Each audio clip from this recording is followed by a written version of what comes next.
Hello friends, आज मैं आपके साथ डिस्कस करूंगा माइक्रो इकोनॉमिक्स का एक इंपॉर्टेंट टॉपिक जिसका नाम है कि इक्विलिब्रियम में चेंजेस किस तरीके से आएंगे if there is decrease in demand and decrease in supply. अगर डिमांड भी डिक्रीज हो जाती है और सप्लाई भी डिक्रीज हो जाती है तो इक्विलिब्रियम में कैसे चेंजेस आते हैं। इसमें तीन सिचुएशन है, जब डिमांड डिक्रीज और सप्लाई डिक्रीज प्रोपोर्शनेटली सेम हो, जब डिमांड में डिक्रीज हो जाए ज़्यादा और सप्लाई में डिक्रीज हो कम, जब डिमांड में डिक्रीज हो कम और सप्लाई में डिक्रीज हो ज़्यादा। तो इसको मैंने तीन सिचुएशंस अलग अलग तरीके से डिस्कस की हैं। पहली situation, decrease in demand is equal to decrease in supply. तो मैं यहाँ लिख लेता हूँ, जितना डिमांड में डिक्रीज आ रहा है उतना ही सप्लाई में डिक्रीज आ रहा है। अगर डिमांड 10% गिर रही है तो सप्लाई भी मान लो कि 10% ही गिर रही है। तो मैं इसको डायग्राम में बनाता हूँ। ये मैंने बनाई डिमांड कर्व, इसको मैं दे देता हूँ नाम डी, ठीक है। फिर मैं बनाता हूँ सप्लाई कर्व, कलर चेंज कर लेता हूँ और इसको साथ ही नाम दे देता हूँ एस। जहाँ पे दोनों इंटरसेक्ट होती हैं वो इक्विलिब्रियम पॉइंट है, ठीक है। और इसको मैं डॉटेड लाइन से वाई एक्सिस पे मिलाता हूँ तो इक्विलिब्रियम प्राइस बन जाता है। अगर एक्स एक्सिस पे मिलाता हूँ तो इक्विलिब्रियम क्वांटिटी बन जाती है। अब मुझे क्या दिखाना है, डिमांड और सप्लाई दोनों के दोनों डिक्रीज हो रहे हैं। डिमांड भी डिक्रीज हो रहा है, सप्लाई भी डिक्रीज हो रही है और प्रोपोर्शनेटली सेम हो रही है। तो यहाँ पे मैं कर देता हूँ डिमांड में लेफ्टवर्ड शिफ्ट, ठीक है। तो मैं यहाँ डिमांड को लेफ्टवर्ड शिफ्ट कर देता हूँ, तो इसका साइज़ थोड़ा छोटा कर देता हूँ, ठीक है। तो यहाँ पे मैंने डिमांड का नाम दे दिया अब चेंज करके D1। आपको पता है जब भी डिमांड कर्व डिक्रीज़ होती है तो ये लेफ्टवर्ड शिफ्ट ही होती है। अब मुझे सप्लाई में भी डिक्रीज़ करना है तो सप्लाई भी लेफ्टवर्ड शिफ्ट ही होगी। तो मैं क्या करता हूँ, दोनों में सेम चेंज करना है मुझे, तो मैं दोनों में सेम चेंज करता हूँ। और जब दोनों में सेम चेंज करूँगा मैं तो जो रिज़ल्ट्स आएंगे वो आपके सामने हैं, ठीक है। तो यहाँ पे मैंने किया, मैं इसको कलर चेंज कर लेता हूँ। पहले सप्लाई कर्व भी मैंने डिक्रीज़ की, तो मैंने जो सप्लाई में भी डिक्रीज़ की वो भी लेफ्टवर्ड शिफ्ट हुई, डिमांड भी लेफ्टवर्ड शिफ्ट हुई। तो नई सप्लाई और नई डिमांड जहाँ इंटरसेक्ट कर रही हैं वो ये पॉइंट है, नया इक्विलिब्रियम का पॉइंट, ठीक है। तो नया इक्विलिब्रियम पॉइंट के सामने देखा जाए तो प्राइस तो सेम रहा, तो डिमांड क्या होगी, मतलब क्वांटिटी, इक्विलिब्रियम क्वांटिटी क्या होगी, गिर गई।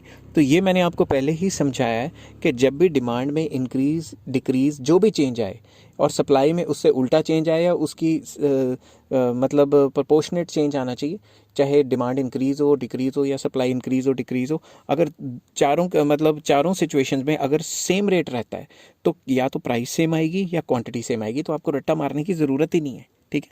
दूसरी सिचुएशन इसी टॉपिक के अंदर कि decrease in demand is more than decrease in supply.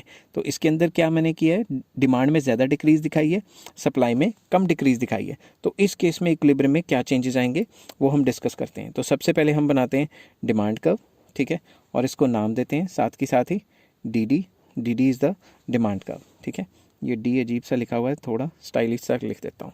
फिर आ जाती है सप्लाई कर्व, तो मैं यहाँ बना देता हूँ सप्लाई कर्व, ठीक है। इसको भी नाम दे देता हूँ S is the point of equilibrium. फिर मैं क्या करूँगा, इक्विलिब्रियम को अच्छे से लिख देता हूँ।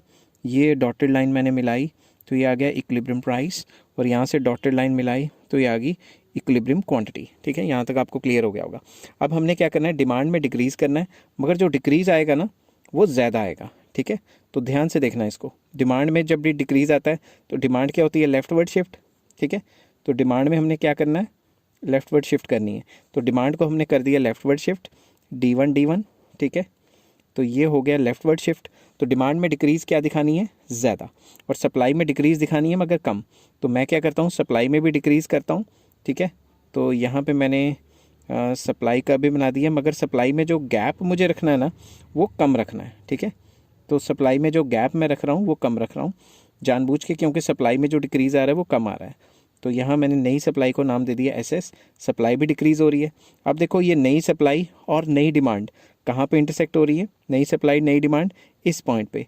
तो ये नया इक्विलिब्रियम का पॉइंट आ गया जिसके सामने इक्विलिब्रियम प्राइस पहले से गिर गया है और इक्विलिब्रियम क्वांटिटी भी पहले से गिर गई है। तो आपको रट्टा मारने की ज़रूरत नहीं है कि डिमांड में इंक्रीज़ ज़्यादा आता है कम आता है तो ये हो जाता है वो हो जाता है। आपको टेक्निक आनी चाहिए डायग्राम बनाने की, लेफ्ट राइट इंक्रीज़ डिक्रीज़ का पता होना चाहिए, ये अपने आप ही सही हो जाएगी, ठीक है।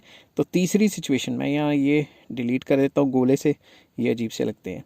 तीसरी सिचुएशन आ जाती है when decrease in demand is less and decrease in supply is more. तो decrease in demand is less than decrease in supply, तो इस केस में डिक्रीज़ इन डिमांड कम है, सप्लाई में डिक्रीज़ जो है ज़्यादा है।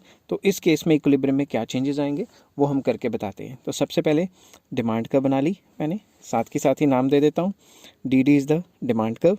अब हम बनाते हैं बोल बोल के गला बैठ जाता है। तो SS is the supply curve, ठीक है। और नई डिमांड और नई सप्लाई कर्व ई पॉइंट पे कट होते हैं जो कि इक्विलिब्रियम पॉइंट है, तो इसको डॉटेड लाइन से मिला लेते हैं, ये होगी इक्विलिब्रियम प्राइस, और इसको डॉटेड लाइन से मिलाते हैं तो ये होगी इक्विलिब्रियम क्वांटिटी। अब हम क्या करेंगे, डिमांड में डिक्रीज़ दिखाएंगे मगर कम। तो मैंने डिमांड को डिक्रीज़ दिखाने के लिए मैंने डिमांड कर्व लेफ्टवर्ड शिफ्ट कर देनी है, मगर डिमांड में जो डिक्रीज़ आएगा वो कम आएगा, ठीक है। तो डिमांड में डिक्रीज़ जो है वो कम कर देते हैं, तो यहाँ पे मैं नाम दे देता हूँ नई डिमांड कर्व को D1, मगर सप्लाई में जो डिक्रीज़ आएगा वो ज़्यादा आएगा, ठीक है। तो मैं जो सप्लाई में डिक्रीज़ दिखाऊंगा वो ज़्यादा दिखाऊंगा, तो मैं जो सप्लाई में दिखा रहा हूँ गैप वो ज़्यादा है, ठीक है। तो नई सप्लाई कब होगी, ये वाली, तो इसको नाम दे देते हैं S1। तो आपने देखा डिमांड में जो डिक्रीज़ आया वो कम है, सप्लाई में जो डिक्रीज़ आया वो ज़्यादा है। अब नई सप्लाई और नई डिमांड आपस में कहाँ इंटरसेक्ट हो रही है, इस पॉइंट पे, ठीक है। तो आपको पॉइंट साथ के साथ देने, नहीं तो आप ये सोचोगे बाद में इक्विलिब्रियम दे देंगे तो भाई बाद में बहुत गलती हो जाएगी, ठीक है। क्यों गलती होगी वो अभी बताता हूँ। तो ये नया प्राइस हो गया और ये नई क्वांटिटी होगी। तो इस सिचुएशन में जब भी ऐसी सिचुएशन होगी तो प्राइस इक्विलिब्रियम बढ़ जाएंगे और इक्विलिब्रियम क्वांटिटी गिर जाएगी। अब मैं आपको क्यों कह रहा हूँ कि साथ के साथ आपको ये नाम देने, क्योंकि ये दोनों पॉइंट तो हमने बना लिए। अगर कई बच्चे लास्ट में देना चाहते हैं तो ये वाला और ये वाला पॉइंट में कंफ्यूज हो जाते हैं, उनको पता ही नहीं लगता चारों में से कौन सा पॉइंट देना है और कौन सा पॉइंट नहीं देना, और एंड में क्या करते हैं, गलती करा के बैठ जाते हैं और सारे के सारे नंबर कटवा के बैठ जाते हैं। अब मैंने ये सारे के सारे कंसेप्ट जो डिस्कस किए हैं आपके सामने, वो मैंने डिस्क्रिप्शन में सारे लिंक है, तो आपको कहीं इधर उधर फिरने की ज़रूरत नहीं है, आप डिस्क्रिप्शन चेक करें, नंबर वाइज सारे टॉपिक आपको मिल जाएंगे। अगर ये वीडियो आपको पसंद आई हो तो please like, share and subscribe. और नेक्स्ट टॉपिक मैं लेके आऊँगा कि change in equilibrium when demand curve is perfectly elastic. Till then take care, have a nice day.